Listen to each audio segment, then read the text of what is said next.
Bien-aimés dans le Seigneur, que mon Dieu vous bénisse. Ce matin, j'ai voulu seulement vous donner un extrait selon ce que la Bible dit dans l'Épître aux Hébreux, chapitre 13, verset 8, en ce qui concerne l'immuabilité de notre Seigneur Jésus-Christ. La Bible dit ceci: Jésus-Christ est le même hier, aujourd'hui et éternellement.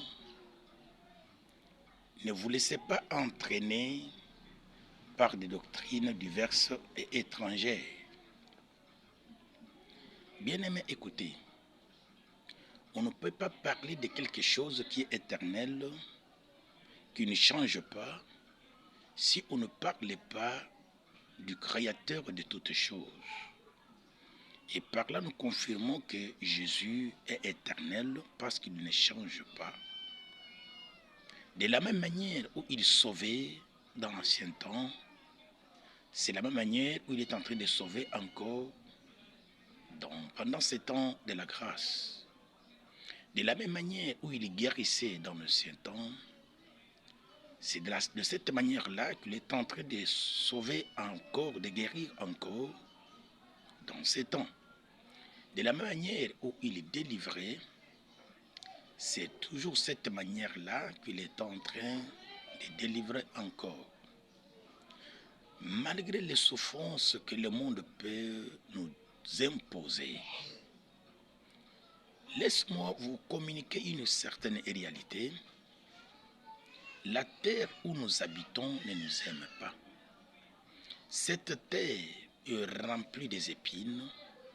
Cette terre est remplie de serpents, remplie de scorpions, est remplie de sorciers, est remplie de porte-malheurs qui cherchent chaque fois à nous causer des torts.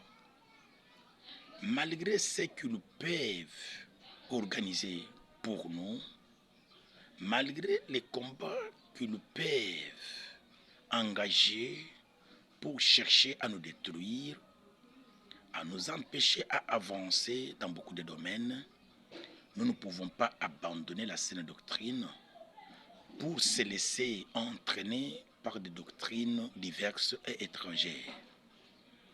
Et rester toujours ferme et attaché à Jésus-Christ de Nazareth, parce qu'il est le roi éternel, il est le roi tout-puissant, il est le secours qui ne manque jamais dans les jours de détresse, et il est un secours auprès de nous.